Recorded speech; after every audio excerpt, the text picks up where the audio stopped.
আসসালামু আলাইকুম। আমি এখন করছি গাজীপুর জেলা প্রশাসক কার্যালয় বিআরটিএ। এখানে ড্রাইভিং লাইসেন্সের জন্য যে হ্যারাসমেন্ট হচ্ছে সে বিষয়ে একটু এক ভাইয়ের সাথে কথা বলবো। এখন কী বলে। ভাই আপনি কী জন্য আসছেন? আসছিলাম বিআরটিতে লাইসেন্স করার জন্য। কখন আসছেন আপনি? আসছি সকাল 8টায়। তো এখন সকাল 8টা, এখন 12টা বাজে ভাই, আপনি এত লেট কেন?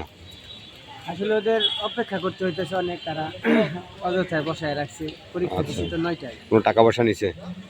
না, এক্সট্রা এখনো টাকা পয়সা দাবি করে নাই, তবে তাদের ইচ্ছা কি জানি না।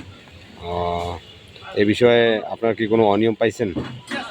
অনিয়মটা হচ্ছে সকাল 8টায় কথা ছিল আমার এই ফিঙ্গারপ্রিন্ট নেওয়ার, আচ্ছা। ওইটা না নিয়ে তারা আগে আবার পাঠিয়ে দিছে ওইখানে পরীক্ষা দেওয়ার জন্য। আচ্ছা। মানে উল্টা দিক থেকে কাজ করে আসতেছে, এরকম একটা অনিয়ম আমার কাছে মনে হচ্ছে। আপনি কি গাড়ির জন্য আসছেন অ্যাকচুয়ালি ড্রাইভিং লাইসেন্স করার জন্য? আমি ম্যানুয়াল ভারী গাড়ি চালাই। ম্যানুয়াল গাড়ি না কি সরকারি গাড়ি নাকি না না, মালিকানা? মালিকানা। মালিকানা। আপনি এর আগে তো কখনো আসেন না এখানে? না, এর আগে আচ্ছা, কয়টা টাইম দিচ্ছে ওনারা, কয়টা টাইম দিচ্ছে এই দেওয়ার জন্য? ওনারা তো 12টা বলছিল, পরীক্ষার রেজাল্ট দিবে 12টায়। আচ্ছা,